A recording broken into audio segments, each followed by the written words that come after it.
உங்களுக்கு கொஞ்சம் ஆஸ்தியும் ஐஸ்வர்யமும் கொஞ்சம் அதிகமாயிடுச்சுன்னா தயவு செய்து இருதயத்தை அது மேல வச்சிடாதீங்க.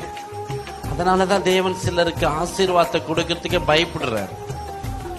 ஏன் அப்படின்னா, கஷ்டப்படும் போது நம்முடைய இருதயம் கர்த்தரை முழுசா சார்ந்திருக்குது.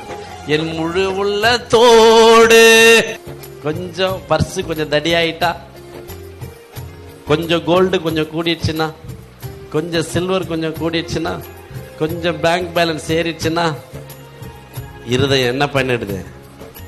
என் முழு உள்ளத்தோடுன்றது எப்படி ஆயிடுது? என் அரை உள்ளத்தோடு ஆராதிப்பே.